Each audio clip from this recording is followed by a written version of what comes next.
dejamos allí unos gin tonic, yo estaba en Murcia, que había alquilado habitación en Hispano 2, y entonces ya al tercer gin tonic me dice, ¿dónde se hospeda usted? Digo, en el Hispano 2. Venga, llegamos allí, llegó al Hispano 2, estaba la persona de recepción. Vale, este amigo mío que debe, dice, este amigo suyo acaba de llegar y dejar la maleta que no ha subido ni siquiera a la habitación. Dice, bueno, pues nada, muchísimas gracias, nos vamos a casa. Llegamos a casa, estaba su mujer Mari Carmen, y dice, es uno de los nuestros. Y entonces me hospedé allí 3 o 4 días con él. Pero cuento esto porque lo ha dicho Álvaro, ¿no? me ha llamado la atención. Me preguntaba Javier en la entrevista de los otros días que qué sentía al publicar esta antología. Y yo le dije, nada, solo gratitud. Y eso es lo que siento. Y esta mañana, por estas cruces que se dan en la vida, estaba leyendo, querido Sisto, a gran Ayan Kersau, la biografía de Hitler, de la que ya hemos hablado algunas veces tú y yo. Y me llamó la atención, paréntesis brevísimo, leo a Kersau porque él hace la biografía de Hitler, porque se pregunta cómo no vieron llegar la barbarie. ¿Cómo es posible que gente tan culta y tan ilustre, como Junger, como Heidegger, no lo vieran llegar? Y da un poco de escalofrío el pensar que en estos tiempos hay cierta inquietud, ¿verdad? Y dice Kersau, en ese libro, dice, lo más hermoso de escribir un libro es cuando dan los agradecimientos a todas las personas que de alguna manera o de otra están ahí y te han ayudado y están contigo. Así que yo quiero empezar agradeciendo primero a todos los amigos que estáis aquí, porque sin vosotros nada de esto sería posible. Así que lo mejor. Aunque mi amiga Mónica llega un poquito tarde, pero ha llegado al final.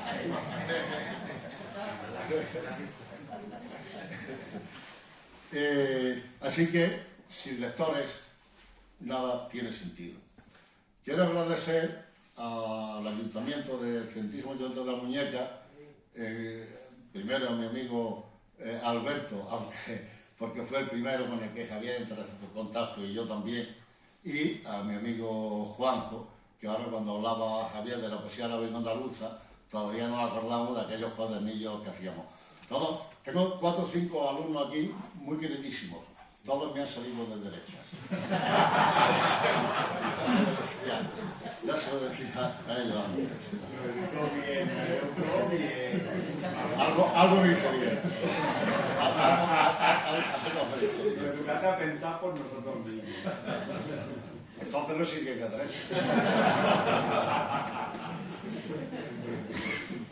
Bueno, en el mes que la editorial de Pepa, de Conchi y de Almudena, y que haya un poco parte de mi vida, malgré moi.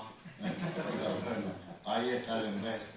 A Javier por promocionar este asunto de la edición y a Almudena porque le ha visto hacer el libro, ¿no? Porque yo veo cómo hacen los libros, desde las reglas esas ortopédicas que tiene para medir no sé qué milímetros y cosas muy rarísimas. Pero volviendo a lo que decía Kersau, quiero agradecer muy especialmente a lo que podríamos llamar, utilizando las palabras de mi querido Álvaro, a los protolectores. Aquellos amigos y amigas de que antes de que sea el libro lo han leído, te han comentado, te han dicho y que están en todos estos libros. Y de ellos, 2 de ellos, 3 están aquí presentes. A Javier todavía no éramos amigos. Y en esos protolectores, sin lugar a duda, Almudena. Almudena no solo ve cómo escribo los poemas y cómo los paso al ordenador, sino que tiene que sufrir las infinitas variaciones, correcciones, cambios, ¿verdad?, que hay luego después. La doctora Merlo, siempre afanosa con mi atrabiliaria morfosintasis, ¿verdad?, que ella siempre me dice, esto no se puede decir. De Álvaro, ¿qué voy a decir? Él definió un día hablando de nuestra relación como una protoamistad, porque yo sabía de Álvaro 20 o 30 años antes de conocernos. Álvaro fue el miembro fundador de ese movimiento poético que fue la otra sentimentalidad, que es una escisión, una variación, digamos, sobre los novísimos, ¿no? Reinaldo, que siempre ha hecho esas lecturas tan pausadas, como ser tan serenas, ¿verdad? Y con tantísima sabiduría poética. Todos los libros que hay aquí, todos han pasado por los tres, absolutamente todos. Así que muchísimas gracias. Para que tengáis una idea aproximada de lo que va este libro. A mí me interesó siempre cambiar de personajes en la poesía. Entonces, unas veces, como ha dicho Álvaro antes, me he ido a las llanuras de Mejido, que es una historia fastuosa. Otras veces me he ido al terror de Auschwitz, como dice Vicente. Otras veces me he ido, en la segunda parte, por ejemplo, de Última Línea, yo estaba leyendo un libro sobre la conquista de Granada, y entonces a partir de ahí surgió ese viejo tal que yo me imaginaba, ¿no?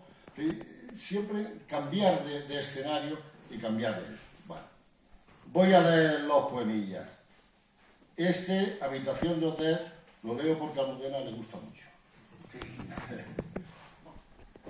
En el balcón abierto, tras su nuca, brillaban los cascotes de las obras recientes y el silencio brillaba.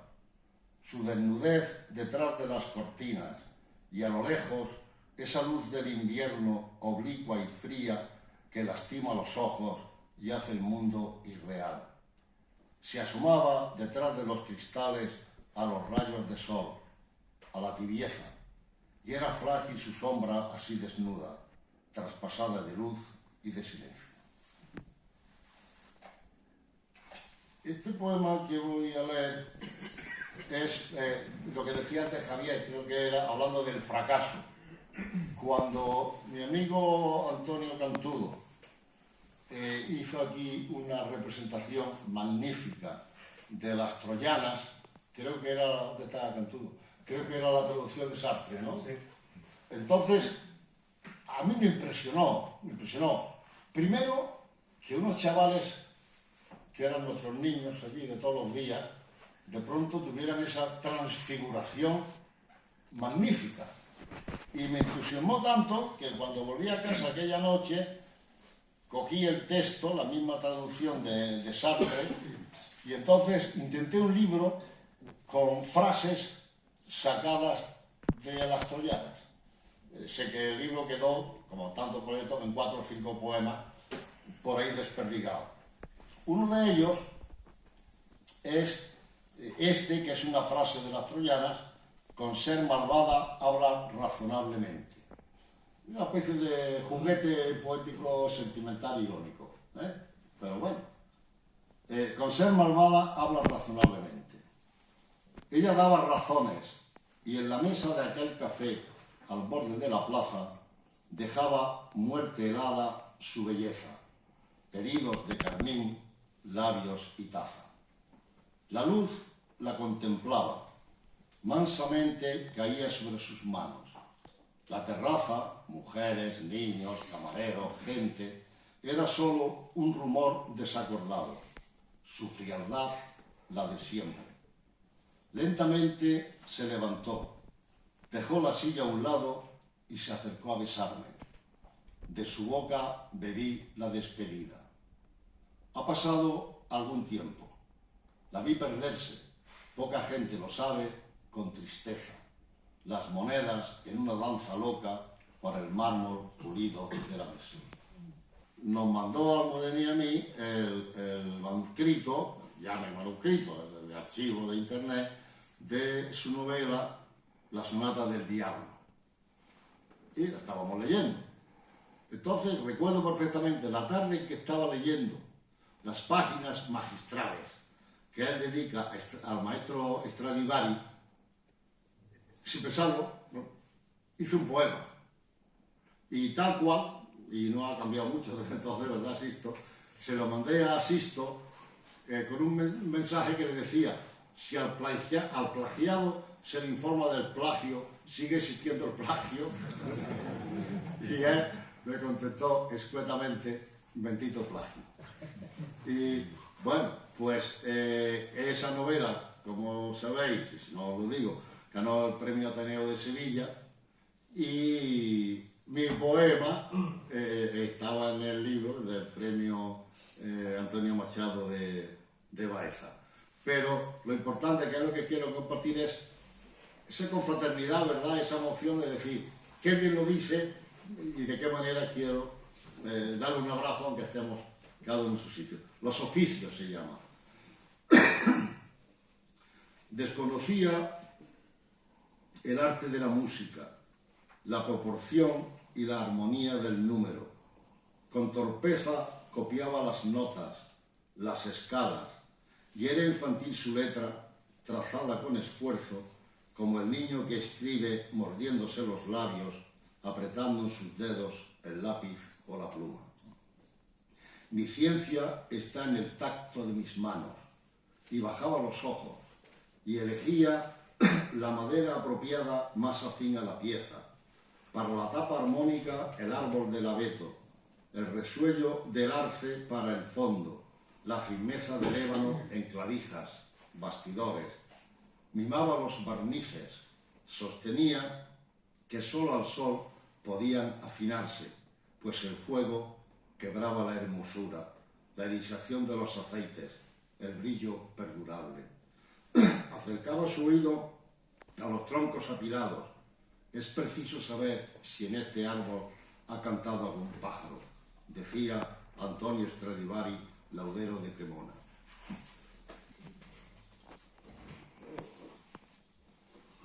Acabo con unos poemas del esfuerzo del copista que pertenecen a la antología palatina. La antología palatina es esos libros de los que hay hablar siempre en todas partes, pero que nunca lees, porque nunca tienes tiempo, y además, como decía el querido Javier Egea, porque los ves venir. Esto es un tostonazo orgánico, que esto no hay por dónde cogerlo. Pero mira por dónde, en la pandemia, me dio por las mañanas por abrir la antología palatina. Y efectivamente, no defraudaron mis expectativas y aquello no había por dónde cogerlo. Hasta que una mañana, de pronto se me ocurrió, varios libros que aquí te lo he hecho así, sin propósito de libro, desahogos, ocurrencias, ¿no? Se me ocurrió decir, bueno, ¿y si a este poema le quitamos todas las referencias mitológicas, toda la retórica alejandrina, y dejamos lo desnudo, lo escueto? Ni tan mal, ¿eh? Y entonces lo hice, bueno, fuera de todo lo que sobra. Y quedaron unos poemillas de los que estoy muy contento, porque como no son de mi propiedad, aunque sí me siento, digamos, autor de ellos, ¿no? Porque he hecho otra traslación, ¿no? Pero tiene cosas absolutamente maravillosas. Esa condensación. Fijaos, voy a leer 2 o 3 nada más, son cortitos. Nombre oculto. No he grabado tu nombre en ningún árbol, ni con letras mayúsculas lo escribí en las paredes. Que nunca sepa el olmo, el dintel de la casa, que en mí vive y apenas lo pronuncia. Irina, dice: en la isla de Lesbos, la muchacha de 19 años hablaba con las musas. Dejó 300 versos, muy pronto relegados por la fama de Safo. Se olvidaron los tercetos de Irina, que entre rueca y telar hablaba con las musas. Es un brindis por la piel perfumada de Demo, la inquietante, los rizos amorosos de la dorada Timo, las caricias de Ilíade, el candil que iluminó los cuerpos abrazados. Muchísimas gracias.